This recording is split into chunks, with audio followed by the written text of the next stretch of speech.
एक एक वो उमर साहब की नजर, उमर साहब के हक में, हल के हक में 20 मई को इंशाअल्लाह अमल पड़ेगा इंशाअल्लाह। क्या कहना है इंशाअल्लाह? जरूर तवज्जो फिक्र थो सारी की जरूरत हो इंशाअल्लाह अमल बार अक्सरियत सामने उमर साहब करो कामयाब। और वजीर जनाब चौधरी मोहम्मद रमजान साहब, मेरे बड़े भाई और हमारी जमात के सूबाई सदर जनाब नासिर असलमानी साहब, यहाँ मेरे भाई Shami Oberoi ji, treasurer Jammu Kashmir national conference, DDC Sunawala Khan साहब, ब्लॉक प्रेसिडेंट हाजी शौकत साहब, ब्लॉक सेक्रेटरी अली मोहम्मद खान साहब, किबला सुनावाला सोफी साहब, इमाम चीता साहब, यूथ जिम्मेदार जाहिद साहब, मेन हाय में बुजुर्ग नौजवान माज बिन तो साहब ने मैं तरफ अस्सलाम वालेकुम तो शायद मुझसे और जवाब दिए सर अस्सलाम वालेकुम।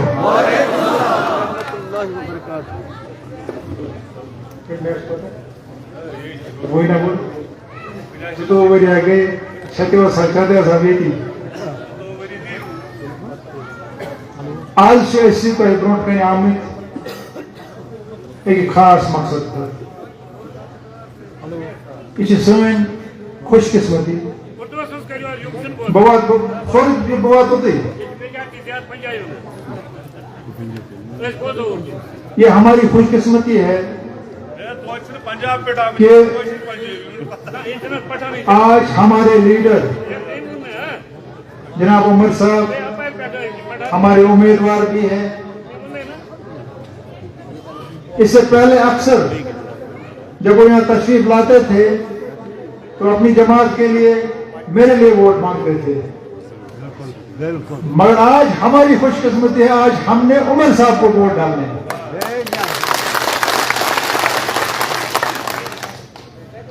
मैं इस इलाके का जिक्र करूं, अब पिछले 20-21 साल से मैं शाना बशाना आप लोगों के साथ चलता रहा। शायद जो उम्मीदें आपकी वापसता थी मेरे साथ वो मैं पूरी नहीं कर सका क्योंकि वो मौका नहीं मिला, लेकिन दुख सुख में मैं हमेशा आपके साथ रहा और आप लोगों ने भी मुझे बहुत प्यार दिया और ये रिश्ता ताउम्र इंशाअल्लाह रहमान कायम रहेगा। जो प्यार मोहब्बत आप लोगों ने मुझे दी वो मैं आखिरी दम तक नहीं भूल सकता हूं। आज मैं समझता हूं कि हम सब की खुशकिस्मती है। इससे पहले मैं अकेला था, मगर आज अब नासिर साहब भी हैं मेरे बड़े भाई और इंशाअल्लाह रहमान हम उमर साहब को पार्लियामेंट यहां से भेजेंगे और उमर साहब भी हमारी नुमाइंदगी करेंगे। लिहाजा हम तीन हाथ हम तीन नुमाइंदे अब आपके इंशाअल्लाह रहमान यहां से। जनाब उमर साहब, इस इलाके में आज तक जो भी हुआ वो नेशनल कॉन्फ्रेंस के दौर में ही हुआ। पिछले 12 साल यहां 2 बार एक और जमात रही, वो हुकूमत में रहे, यहां पर उनका यहां से मेंबर असेंबली रहा, मिनिस्टर भी रहा, मगर आज वो कहीं दिखाई नहीं दे रहा है।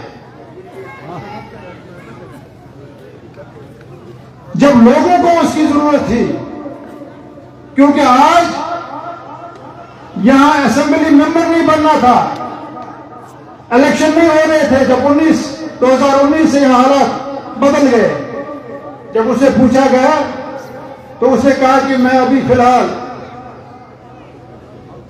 सियासत से किनारा कशी कर रहा हूं,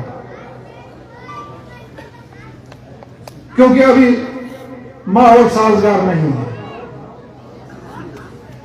शर्म है ऐसे इंसान के लिए, ऐसे लीडर के लिए जिसको 2 बार यहां से लोगों ने बतौर नुमाइंदा जिता करके भेजा, और जब लोगों को उसकी जरूरत पड़ी तो उसने कहा कि मेरे लिए इस वक्त सियासी जो है माहौल मेरे लिए ठीक नहीं है, लिहाजा मैं सियासत से फिलहाल दूर रहना पसंद करूंगा। जैसे कि वो तो दुकान सजे तो फिलहाल अभी ये दुकान चल नहीं रही है, मैं शटर बंद करके फिलहाल घर जा रहा हूं। अभी हाल ही में जब ये बात चली थी यहां से कि शायद असेंबली के भी इलेक्शन, पार्लियामेंट के इलेक्शन के साथ साथ होंगे, तो सुल्तान पे नोन कर उसे थोड़ी मीटिंगें शुरू की थी यहां पर। बहरहाल यही वो लोग हैं, यही वो जमाते हैं। ये हमारे दीन मोहम्मद साहब कहते हैं वो खोटी चवन्नी चल गई, वो चल गई, एक बार चल गई, 2 बार चल गई, अब इंशाअल्लाह नहीं चलेगी, क्योंकि अब लोग खबरदार हो गए। उसी जमात का एक और नुमाइंदा यहां से जो आज वोट मांग रहा है, वो भी राज्यसभा मेंबर था यहां से। जब वहां जरूरत पड़ी, जब वहां बात करनी थी, जब वहां वोट का इस्तेमाल करना था, तो वो उठा वहां से, जो यहां बीजेपी के हमारे जिला सदर हैं उसकी तरह कपड़े फाड़ कर भाग गए। हमें जरूरत नहीं थी उसके कपड़े फाड़ने की, उस वक्त जरूरत थी उसको वहां प्रेजेंट रहने की, उसको वहां पे मौजूद रहने की और अपने वोट का इस्तेमाल करना। लेकिन उसने नहीं किया, उसने सौदा किया। आज का जो इलेक्शन है, आज का इलेक्शन जो है, ये नेशनल कॉन्फ्रेंस का ही इलेक्शन नहीं है, ये उमर साहब का इलेक्शन नहीं है, ये हम सब का इलेक्शन है। ये हक और बातिल की लड़ाई है, क्योंकि इस वक्त जो हुक्मरान दिल्ली में बैठे हैं, जो पिछले 10 साल से यहां पर हुकूमत कर रहे हैं, जिनकी क़यादत नरेंद्र मोदी कर रहे हैं, उनका मुसलमानों के मुतल्लिक क्या रवैया रहा, उनका इस रियासत के मुतल्लिक क्या रवैया रहा, उन्होंने हमारे साथ क्या किया, उन्होंने हमारी सारी जो हमारी रियासत भी छीन ली, उन्होंने हमारा जो स्पेशल स्टेटस था वो भी छीन लिया है। आज हमारी लड़ाई उनके साथ है। अब वो बजाते खुद यहां पर मैदान में नहीं है, नरेंद्र मोदी जी बजाते खुद यहां मैदान में नहीं है, लेकिन उसका छोटा भाई यहां मैदान में है। ये मैं नहीं कह रहा हूं, ये सजाद साहब ने खुद 2014 में कहा, जब वो दिल्ली गए, नरेंद्र मोदी जी से हाथ मिलाया, उससे गले मिले और वहां से आए, कहा कि नरेंद्र मोदी जी मेरा बड़ा भाई है। और यहां बीजेपी के सपोर्ट से चीफ मिनिस्टर बनने की कोशिश की। आज सजाद साहब ये कह रहे हैं कि मैं यहां का जिले का हूं, मैं अपना हूं।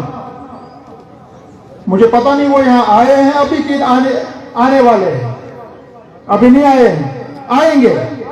आज कह रहे हैं रिश्ते, आज साइड में रिश्ते या पे छुसा रिश्ते होवर वतन छुसा, मगर तुम्हें सजाद समझ पर साहब इम साहब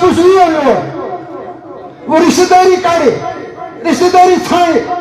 इम साहब कैसे में सजाद समझ पर सुन, सजाद साहब तो दोस्तों वाले जो minister Very likely is another at high MS. Then he says, very unmarkable. Then this prison at high MS. लेकिन अब जब वो मिनिस्टर था, जब वो पावर में था, उसने सरा के को पूछ दिया, कितना के ये थे, जबान छोड़ा, कितना के ये थे, नजर छड़ी, नजर किसका चाहिए पे। आज किस मुंह से वो आता है, आज किस, मुझे शर्म आती है आज वो कैसे इन गलियों में गुजरता है। मुझे याद है जब आखिरी बोर्ड मीटिंग यहां हुई, मैं एमएनसी था, सजाद साहब मिनिस्टर थे, अब्दुल हक खान साहब मिनिस्टर थे, उसको यहां तशद्दुद था चारों तरफ। लोगों के ऊपर एफआईआर लगाए जाते थे, लोग मुश्किलात में थे। मैंने वहां आवाज उठाई, मैंने उस वक्त इनको कहा था, लीडरों को मैंने कहा था, सजाद साहब, हक साहब, आज आप मिनिस्टर हैं, आज आप जाते हैं, डीसी साहब एक साइड खिड़की खोलते हैं, एसपी साहब दूसरी साइड सलूट मारते हैं, ये रहने वाली चीज नहीं है। इस वक्त जो जुल्म सितम इस आवाम पे हो रहा है, आप इनकी मदद नहीं कर रहे, इनकी मुश्किलें बढ़ा रहे हो, आप इनको हुक्म दे रहे हो, इस जुल्म को बढ़ावा दे रहे हो। कल को जब ये हुकूमत नहीं रहेगी, कल को जब आपकी मिनिस्ट्रियां नहीं रहेंगी, आप किस मुंह से इन गलियों से गुजरोगे? लिहाजा जब वो यहां आए, उनसे जरूर पूछ लीजिएगा कि उन्होंने अपने दौर में क्या किया। आज वो कह रहे हैं कि मैं पार्लियामेंट में जाऊंगा, मैं वहां यहाँ के नौजवान की बात करूंगा, क्योंकि उसके खिलाफ एफआईआर लगा है, उसकी वेरिफिकेशन नहीं हो रही है। मैं उससे पूछना चाहता हूं, वो एफआईआर किससे लगवाया? उस वक्त कौन हुकूमत में था? आप मिनिस्टर थे, आप हुकूमत में थे। उस वक्त के वो पर्चे लगे हुए नौजवान को जिनकी आज वेरिफिकेशन नहीं हो रही है, जो आज भी मुश्किलों का सामना कर रहे हैं। आज वो कह रहे हैं मेरे पास कुछ नहीं था। आज वो ना पोस्ट गवर्नमेंट मिनिस्टर है, पोस्ट गवर्नमेंट मिनिस्टर है, सागर गवर्नमेंट मिनिस्टर है, गवर्नमेंट सेंटर स्टोरेज दीजिए फाइल मिनिस्टर गज फॉर्मेट दीजिए फाइल मिनिस्टर तेरे सही नजर दी उसके साथ। आपके पास आईसीडीएस का महकमा था, आपने कितने सेंटर यहां पे दिए? मैं सिर्फ एमएलए था, मैं मिनिस्टर नहीं था। मैंने उस वक्त यहां हर गांव में तीन कम से कम तीन आंगनबाड़ी सेंटर दिए, स्कूल खोले, हायर सेकेंडरी दी, हाई स्कूल बनवाए, यहाँ पे ब्लॉक डेवलपमेंट ऑफिस खोला, सड़कें बनवाई, water supply scheme, transformer, IOI. मैं उस वक्त भी एमएलसी था, मैंने अपने एमएलसी फंड में से यहाँ पे, हालांकि जब मैं एमएलसी था, जो मेरे पास सीडीएफ होता था, क्योंकि एमएलसी बनोमत पूरी कशीर हिंदो पूरे कशीर रिप्रेजेंटेटिव्स करा, मेरे उस एमएलसी फंड पर पूरे प्रोविंस की जो जितनी कॉन्स्टिट्यूंसियां थी उनका हक था। लेकिन उसके बावजूद भी मैंने यहाँ काम किया, मैंने ट्रांसफार्मर दिए, आईओआई दिए, छोटे मोटे काम करवाए। आप मिनिस्टर थे, आप इक़्तिदार में थे, आपने क्या किया यहाँ पर? सिर्फ यहाँ पर मुसीबतें बढ़ाई लोगों की। आपको हमने देखा, आपकी नुमाइंदगी, जब आप नुमाइंदे बने, जब आप मिनिस्टर बने, मुझे नहीं लगता है उन 4 साल में आप कभी अपनी कॉन्स्टिट्यूंसी भी गए हैं। चौधरी साहब यहाँ गए हैं, वो कभी अपनी कॉन्स्टिट्यूंसी में नहीं गया है। लिहाजा उसकी नुमाइंदगी हमने देखी है। उसको जब असेंबली में बात करनी थी, उसने यहाँ के आवाम के मुश्किलात की बात नहीं की, उसने यहाँ के मसाइल नहीं उठाए, उसने वहां सिर्फ मोदी की तारीफ की, बीजेपी की तारीफ की, उसने वहां सिर्फ उनका शुक्रिया अदा किया कि उसको पासपोर्ट मिला। लेकिन उसने वहां ये मसला नहीं उठा जिन नौजवान पढ़े लिखे नौजवान हैं, जो बाहर काम करने के लिए जाना चाहते थे, उनके पासपोर्ट रुके हुए हैं, उनकी नुमाइंदगी नहीं की, उनके लिए बात नहीं की। लिहाजा अल्लाह ताला का शुक्र है, मैं समझता हूं ये हमारी किस्मत है कि अल्लाह ताला ने हमें उमर साहब जैसा इंशाअल्लाह हमारी नुमाइंदगी करेंगे। और मैं शुक्रगुजार हूं डॉक्टर फारूक साहब का कि उन्होंने हमारी ये गुजारिश मानी। नहीं तो उमर साहब की डिमांड हर जगह से आ रही थी, अनंतनाग से, राजौरी से, श्रीनगर से, गांधरबल से, लेकिन इन्होंने हमारी गुजारिश कबूल की। ये वही उमर साहब है, जब वो चीफ मिनिस्टर थे तो ऐसे दूर इलाकों का उन्होंने हमेशा ख्याल रखा है कि हमारे जो छोटे छोटे इलाके, फार फ्लंग एरियाज जो है, तहसीलें दी, ब्लॉक दिए, जो भी मुश्किलात हमारे यहाँ पे थे, उनका अजाला किया।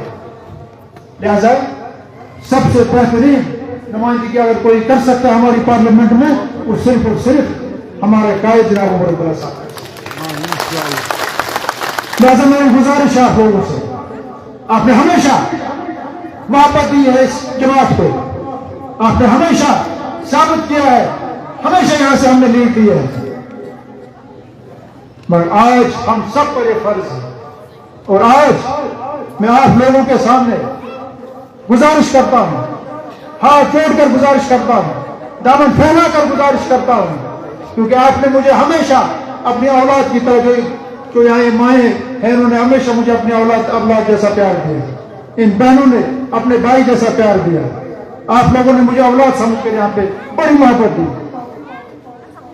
लिहाजा आज हम सब का, और इंशाअल्लाह रहमान आज मैं उम्मीद करता हूं कि यहां से एक एक वोट उमर साहब की नजर, उमर साहब के हक में, हल के हक में 20 मई को इंशाअल्लाह रहमान पड़ेगा। क्या कहना है? जरूर तो सारी चीजों में आप इंशाअल्लाह बार अक्सरियत सामने उमर साहब करोड़ कामयाब, और इंशाअल्लाह रहमान अमर एतराज रहमान इसको पता है अमर क्या यह बीजेपी शोभ अमर पुलिस पे बुत बदल पे शोभन सह तबाह कर्म, मगर यह अमर शोभ यह बीजेपी यह रबी कंस अम ईमान नश खारिश। लिहाजा इंशाअल्लाह रहमान तमिस करो जवाब, और अख वोट त्रो उमर सबस नावस। गई बेहोश पीपल्स तम ओतर पे बेहोश गमत यन पे शुरू कोर ना यह सख शिक्षा गाड़ी वाल कर तवे वन कत यन पे शुरू कोर ये फार्म बोल उमर सब गवर्नमेंट पे तन पे गई बेहोश पीपल्स तन पे गई बेहोश पीपल्स गई गए